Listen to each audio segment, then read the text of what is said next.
Assalamualaikum warahmatullahi wabarakatuh. Saudara-saudaraku sekalian, Allah Subhanahu wa ta'ala berfirman di dalam Al-Quran, kullu syai'in halikun illa wajah. Segala sesuatu akan musnah kecuali wajahnya Allah. Di ayat yang lain, walikulli ummatin ajal. Setiap manusia punya ajalnya masing-masing. Ada yang hanya sempat hidup beberapa saat, lalu ia meninggal seperti anak bayi yang baru lahir. Ada juga yang bisa hidup sampai masa tuanya, 60, 70 tahun, bahkan lebih. Intinya, kita semua akan menghadap kepadanya, cepat atau lambat. Lantas, apa persiapan kita? Rasulullah SAW bersabda, "Idza mata ibnu Adam, inqata amaluhu illa min thalath." Jika ajal menjemput seseorang, maka ia akan meninggalkan seluruh harta bendanya, meninggalkan anak, istri atau suaminya, meninggalkan jabatannya, meninggalkan seluruh amal perbuatan yang pernah ia lakukan, kecuali 3 hal. Yang pertama, kata Nabi, shadaqatun jariyah, pemberian yang berdaya guna, yang bermanfaat.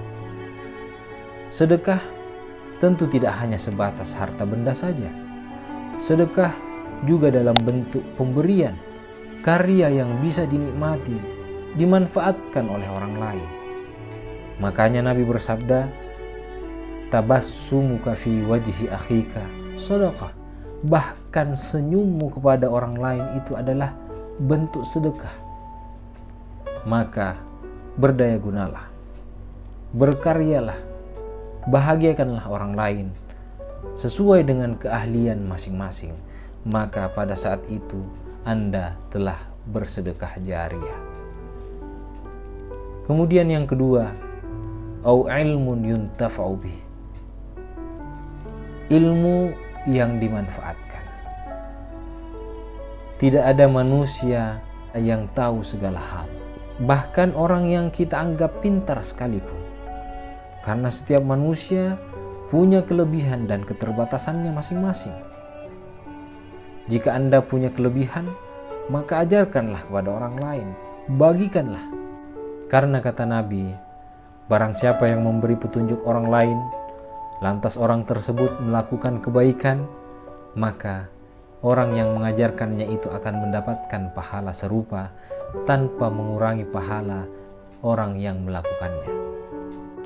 Kemudian yang ketiga, amalan yang abadi adalah waladun solihun yad'u lahu, anak soleh yang kita didik yang akan mendoakan kita.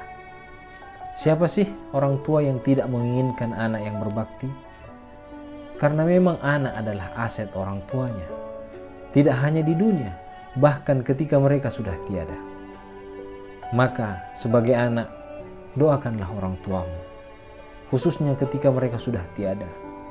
Karena doa-doamu lah yang mereka tunggu, yang akan menemani mereka di sana, yang akan menerangi kegelapan alam kuburnya. Semoga kita bisa mengamalkan 3 amalan abadi ini sebagai bekal untuk kehidupan kita selanjutnya. Amin ya rabbal alamin. Wassalamualaikum warahmatullahi wabarakatuh.